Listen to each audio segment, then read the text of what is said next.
ശബ്ദങ്ങളിലേക്ക് എല്ലാവർക്കും സ്വാഗതം. ജൂലൈ 5 ബഷീർ ദിനം. മലയാള സാഹിത്യത്തിന്റെ പ്രഭ എന്ന ഉറപ്പിച്ച് പറയാൻ സാധിക്കുന്ന ഒരു വ്യക്തിത്വത്തിന്റെ ഉടമയാണ് വൈക്കം മുഹമ്മദ് ബഷീർ.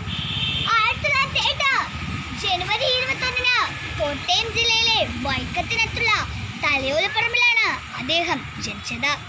പിതാവ് അബ്ദുൾ റഹ്മാൻ, മാതാവ് കുഞ്ഞാനിമ്മ. സ്കൂൾ പഠനകാലത്ത് കേരളത്തിലെത്തിയ ഗാന്ധിജിയെ കാണാൻ വീട്ടിൽ നിന്നും ഒളിച്ചോടിയതാണ് ബഷീറിന്റെ ജീവിതത്തിൽ വഴിത്തിരിവായത്. മലയാള സാഹിത്യത്തിൽ പകരം വയ്ക്കാനില്ലാത്ത എഴുത്തിന്റെ വാക്കുകളുടെ മാന്ത്രികനായിരുന്നു ബേപ്പൂർ സുൽത്താൻ എന്ന വൈക്കം മുഹമ്മദ് ബഷീർ. ജീവിതത്തോട് ചേർന്ന് നിൽക്കുന്നവയായിരുന്നു അദ്ദേഹത്തിന്റെ രചനകൾ. താൻ കണ്ടുമുട്ടിയിട്ടുള്ള കഥാപാത്രങ്ങളെയും അദ്ദേഹം രചനകളിലും ആവിഷ്കരിച്ചു. സാധാരണക്കാരനായ നാട്ടുമനുഷ്യന്റെ പച്ച ഭാഷയിലുള്ള ഹാസ്യാത്മകമായ രചനകൾ വായനക്കാരെ ഒരുപോലെ ചിരിപ്പിക്കുകയും കരയിപ്പിക്കുകയും ചിന്തിപ്പിക്കുകയും ചെയ്തു. ബഷീറിന്റെ ജീവിതമായിരുന്നു അദ്ദേഹത്തിന്റെ സാഹിത്യ ലോകം. ചുറ്റലിൽ കണ്ടെത്തിയ ഒട്ടേറെ ജീവിത സത്യങ്ങൾ അദ്ദേഹത്തിന്റെ കൃതികളിൽ കാണാം. സാഹിത്യരംഗത്തെ സാമ്പ്രദായിക വൃത്തത്തിൽ നിന്ന് മാറി സ്വന്തമായ ശൈലി രൂപീകരിച്ച സാമാന്യം മലയാള ഭാഷ അറിയാവുന്ന ആർക്കും മനസ്സിലാവുന്ന രീതിയിലായിരുന്നു ബഷീറിന്റെ സാഹിത്യം. സമൂഹത്തിന്റെ അടിത്തട്ടിൽ ജീവിക്കുന്നവരുടെ കഥകൾ അദ്ദേഹം പറഞ്ഞപ്പോൾ അത് ജീവസിദ്ധമായി.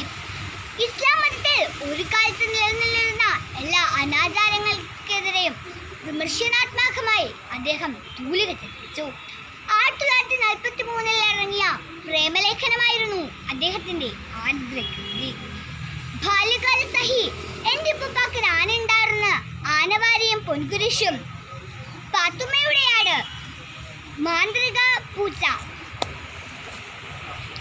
എട്ടുകാലി മമ്മൂഞ്ഞ്, കഥാബീജം, ബഷീറിന്റെ എടിയെ, യാ ഇലാഹി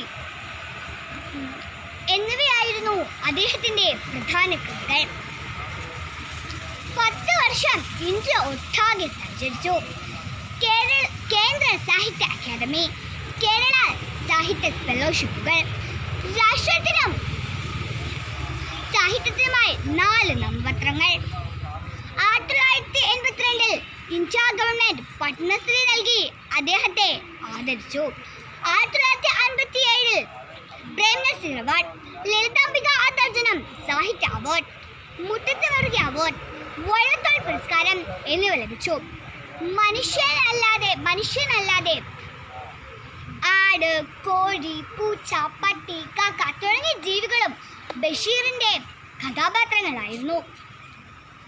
എഴുത്തിനെ പോലെ തന്നെ പൂക്കളെയും സംഗീതത്തെയും ബഷീർ ഏറെ ഇഷ്ടപ്പെട്ടിരുന്നു. 1994 ജൂലൈ 5 അദ്ദേഹം അന്തരിച്ചത്.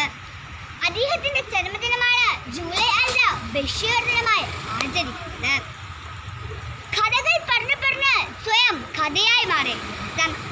MD വാസുദേവൻ നായർ അദ്ദേഹത്തെ കുറിച്ച് പറഞ്ഞ വാക്കുകൾ ഓർമ്മിപ്പിച്ചുകൊണ്ട് ഞാനിവിടെ നിർത്തുന്നു. നന്ദി, നമസ്കാരം.